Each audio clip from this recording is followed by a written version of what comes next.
He came, he saw, he checked out his hair. By the way, what a nice picture that is. Look at that. I'd love to watch that guy speak. Oh, boy. Let's see.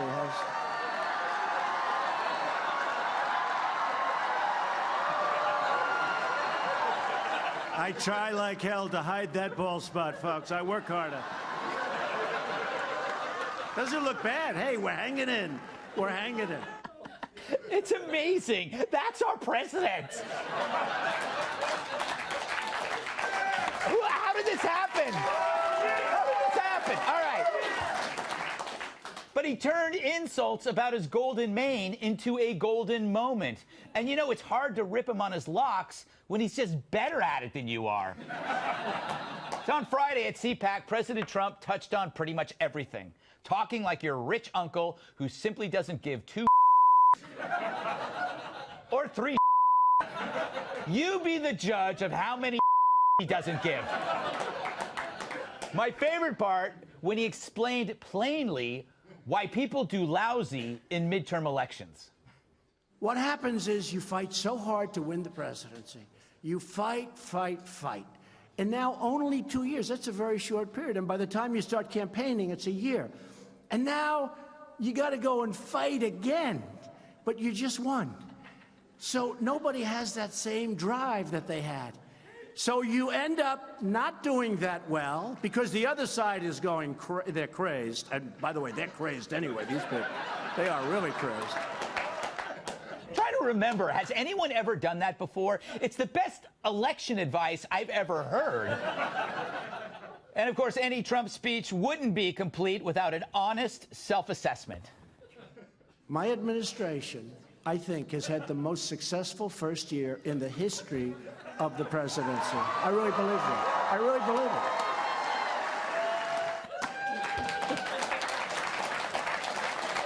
it. You know, always point to a guy in the audience after you make a good point. People love it. About as much as they love digs at the media and, of course, you know who. We have a very crooked media. We had a crooked candidate, too, by the way. But we have a very, very crooked media. All right. And just to make sure no one felt left out, Trump made sure to call out walking driftwood sculpture, John Kerry. If somebody said death to America while I'm signing an agreement and I'm president, I immediately say, what's going on here, folks? I'm not signing. What's going on? They just kept going. Kerry may be the worst negotiator I've ever seen. The worst. Everything's the worst. Or a disgrace. Finally, if there was any doubt about the border wall, he got right to the point. Don't worry, you're getting the wall. Don't worry, okay? I heard some. You know, if Donald Trump is Van Halen, then Build the Wall is his Hot for Teacher. But you got to ask yourself, why is this so entertaining and so refreshing? I mean, sure, it's totally populist, filled with red meat galore, with obvious go-to applause lines for a ready-made audience. But there's more to it than that. Trump's good at taking slings and arrows directed at him and then turning them into armor. And in a world where the left is heading straight into the humorless void of identity politics, where all jokes go to die, we have a guy charging in the opposite direction into the other world known as fun. He's also an historical first. I call it an entertainer-in-chief.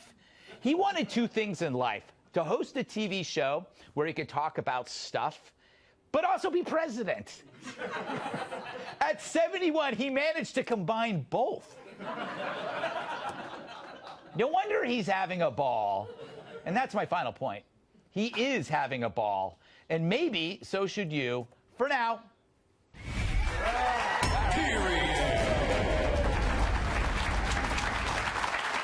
Let's welcome tonight's guest. He is so tough, a bed of nails sleeps on him. Retired U.S. Army Lieutenant Colonel and Fox News contributor Alan West. She is so bright, lighthouses call her for advice. The Federalist staff writer, Bree Payton. And there aren't enough tissues for all of her issues. National Review reporter Kat Tim Fitzoker. And here is an interesting fact. He doesn't own a ladder. Former bodyguard and my massive sidekick, Tyrus.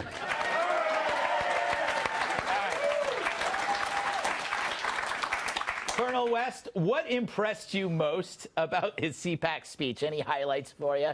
Well, yeah, I think the most important thing, if you've ever read Saul Alinsky's Rules for Radicals, and he always talks about how you can use ridicule against your political opposition. And you're absolutely right. This guy, no matter what you throw at him, he takes it and turns it back against them. And they're completely frustrated, as if there's nothing that we can say or do that gets under this guy's skin. And so when you look at a person that understands entertainment, he is his best public relations firm, and I think he just had fun at CPAC. He went out there and he told his story. Yes, he did have fun. But, you know, Bree, Colonel West makes a good point about, like, it's always the left that's kind of, like, able to insult. And finally we have, like, you know, Triumph the insult dog as president. Yeah, you're exactly right. I think my favorite, speaking of insults, I think my favorite part was when he called the Democrats out for hating freedom. And I think if there's anything we could learn from the past 8 years, it's that they do that. Or as soon as they get in power, I mean, right now in San Francisco, which is a super leftist commie city. I mean, I'm from California. I know how it is over there, right? Right. And they're going after a crisis pregnancy center because their website ends up on Google at times when they don't like. Right. Okay. So this is the kind of thing we're dealing with. And he's calling them out for that. And, you know, I think if the shoe fits, wear it. It's obvious that Democrats want us all to be miserable, and he's just speaking the truth. Yeah, he just doesn't care, Kat, about any. He even said before he did that snake poem that I know that you loved, that he says, I know people aren't going to like this, but I don't care if they don't like it. You know, I believe that he can be very sloppy when things he says. But if he's right on a big thing, we forgive him for kind of the sloppy language at times. First of all, let me let you on a little inside joke. Greg said, know that I love because I don't love the poem. But I already know that he doesn't care what I think. So. Yes. I painted you into a corner. Right, absolutely. This was just a classic Trump to the base speech. Right. It had everything. It had the wall. He managed to throw in a crooked Hillary there, pretty much. Yes, that was that took some talent. Yes. Talking about immigration, talking about the economy, and then of course doing the thing where he stops and leans to the side and waits for people to clap for him. Yeah. Which I don't see. I did it and it didn't work for me. So No. I have to. Well, it did, but he's able to do it. Sometimes he just starts clapping for himself, too. I'm doing it right now, and it doesn't work for me either.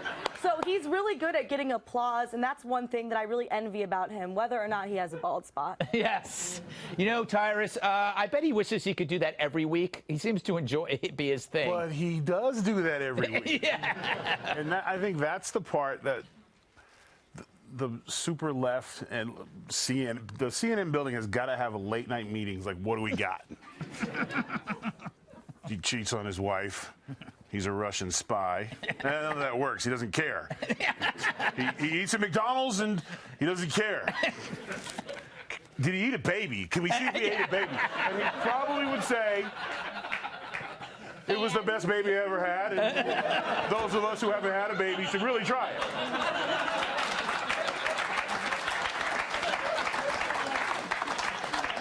I don't know what to make of that. I will say this.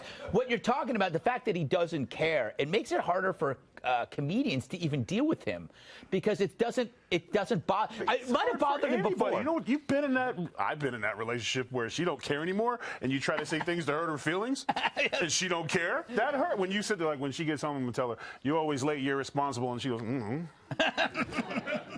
But I try to. Now it hurts me because it devalues my fight. Yeah, see? Okay. Yeah. You got to throw it back on him. Well, he is the first entertainer in chief. It's an interesting thing. You know, that the ability to combine two life wishes into one thing is pretty amazing. Well, the interesting thing is that, you know, you have normally had the typical Republican president or whatever that comes out and talks about all these policy things. The debt sucks. Yeah. Deficits suck. And everyone just sitting there, I can't connect. I don't get it. But this guy, he brings people in because they find it funny. They find it engaging. And you know what? They're getting money in their pockets, too, on top of that. Yeah. It's a win-win situation. That's and true. then you trot out someone like a Keith Ellison or Nancy Pelosi or all those CNN folks, and they're Debbie Downers, man. Yeah. I mean, that's what you see. Yeah. All right.